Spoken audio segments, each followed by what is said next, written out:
Kong Egay. Well, alam mo, Joby, nung nagkaroon ng malaking iskandalo dito sa flood control, ang sinuggest ko sa isang privilege speech, sabi ko, ang pinakamagandang gawin ng ating presidente, imbestigahan to na mabuti, pero at the same time, siguro dapat na asikasuhin yung mga political reforms, just like the anti-political dynasty law, yung sa party list, yung political party system and campaign finance law. Kasi ito yung mga nagiging ugat ng korupsyon sa ating bansa. Yan yung nasabi ko. At natuwa naman ako, pinuri ko naman si Presidente nung ginawa niyang priority legislation yon, including yung aming panukalang batas nila Congresswoman Laila De Lima, yung Independent People's Commission against infrastructure corruption. So, prioritize yun. Pero lahat yun naging bola dahil pinaasa lang ang mga tao, pinaasa lang kami. Pero sa bandang huli ay hindi naman natupad. At kasama na dyan yung pangako ng gobyerno ni Pangulong Marcos na magpapakulong siya ng mga malalaking isda before December 15. Tapos yata naging January, ngayon Marso na, wala pa rin. So, ibig ko sabihin, nakikita naman natin na yung mga ginagawang investigasyon, hindi para malaman yung totoo, kundi para i-delay at pagtakpan kung sino talaga yung mga salarin dito sa flood control project na ito. At makikita na natin, even Senator Lacson named the Bersamins as parang beneficiary. Pero nung bandang huli, hindi na siya kumibo. Hindi niya na pinatawag sa Blue Ribbon Committee. So talagang lahat ng naging investigating body like the ICI, nagre-resign na yung mga commissioners kasi nakikita nila na nagagamit lang yung pangalan nila pero wala namang kinapupuntaan yung investigation. At ang tinanong ko kay Presidente, dapat talaga yung budget reforms kasi 2023, 2024, 2025 national budget natin talagang sinalaula. At hindi siya kumibo, pumayag siya. Yun nga yung tinatanong ko sa kanya, bakit siya pumayag? Pati mga foreign assisted projects, yung Metro Subway, yung PNR Elevated Rail, at maraming pang iba na talaga namang na-delay at nagmahal ng about 20% dahil dito sa pagsalaula ng budget, tinanggal yung mga appropriations cover nito, nilagay sa unprogrammed appropriations, tapos pinalitan ng mga flood control, pinalitan ng mga cat's eye, at yung mga maanomalyang proyekto na malalaki ang kickback. Hindi ito nangyari sa anumang gobyerno. I've been in public service for the last 50 years. Na marami akong presidente na 5 beses, panlima ko na itong sa Kongreso. Pero walang ganitong kalaki. 800 billion. Naku. Sir? Insertions noong 2023, 700 billion, 2021.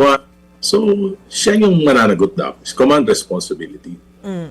Sir, si Maricel po ito. Actually, kahit yung ICI nga, hindi pa rin malinaw kung ano magiging kapalaran ngayon. No? Tagal na natin naghihintay. Pero, sir, bakit po ninyo nasabi na kahit yung anti-political dynasty na ginawang priority ng LEDAC, bola rin? Sapagkat, alam mo, may parameters yung ating konstitusyon. Ano yung dapat na maging anti-political dynasty law? Dapat it will promote equal access to ordinary citizens for public office. Pangalawa, it will prevent monopoly of power. Ngayon, yung aking panukala na nakapasa na noong 2013 sa Suffrage and Electoral Reforms Committee, ang ginaanan ko na nga to accommodate yung political dynasties na maninipis. Pero pag Sir? Naku, tawagan ulit natin si Congressman Erice, naputol yata yung internet connection natin. Sayang, ipinapaliwanag pa naman niya yung kanyang punto kung bakit niya sinabing pati yung anti-political dynasty bill, bola rin para sa kanya. Yes. Pero kasi may sagot din dyan yung Malacanang eh. Sabi ni Yuse Claire Castro, bakit ba lagi na lang si PBBM daw ang sinisisi kung may nangyayaring hindi maganda? Kung political dynasty bill daw, di dapat gamitin na lang daw niya ang talino niya para makipagdebate nang makuha niya ang bersyon na gusto niya. Yun ang sagot ng Yusek. So hihingan na sana natin yung reaksyon o yung response ni Congressman Erice dun sa naging pahayag ng Malacanang. Oo. At saka, totoo ba na nakausap si Congressman Sandro? Alamin natin yan. Hindi ba? So, kabilang po yan dun sa mga lilinawin natin kay Congressman Erice kapag nagkaroon na po tayo ulit ng communication with Ayan the na. good congressman. Ayan na. Ayan! Sir, magandang gabi po ulit. Dinig nyo na po ba kami? Yes, dinig na. Ayan, mas Oh, maganda yung okay, connection okay. natin. Sir, naputol po tayo dun sa inyong paliwanag kung bakit po ninyo sinasabing bola itong anti-political dynasty. Yes, sabi ko may parameters. Kaya yan, in-accommodate na natin ang ating version at yun din naman nakapasa sa Senado, sa committee, no, sa Senado. Sa isang pamilya, pwedeng one national position, one local position. Second degree of consanguinity, yung immediate family. At yan yung sa akin ideal na yan. Okay na yan. Kahit na dalawa pa. Ngayon, ang ginawa nila na version, ni-railroad ng Kongreso, isa sa national position, meaning Presidente, Vice President, Senador, isa. Tapos isang governor, pwede. Kung ilan ang cities sa isang probinsya, alam ba, Cebu, 7, pwede 7 magkakapatid, mayor.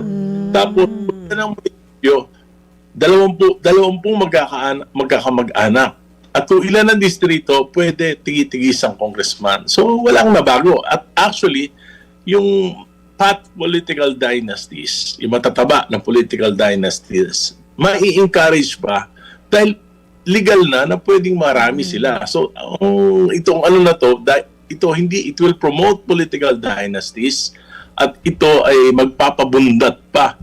Hindi na taba, bundat ng mga political dynasties. Ngayon, bakit natin sisisihin ang presidente? Simple lang. Siya nag-prioritize. Allies niya to. Allies niya tong majority party. Bakit? At alam niya yung definition ng political dynasty dahil nung ipinasa namin noong 2015, yung first law na may anti-political dynasty provision, yung SK Reform Law, may anti-political dynasty doon. Ang author's house ako. Ang author Senate, si Presidente. Kaya alam niya yung meaning. Bakit magpapayagan niya mag-file yung kanyang anak ng ganitong klase ng bersyon? So, bola-bola lang to.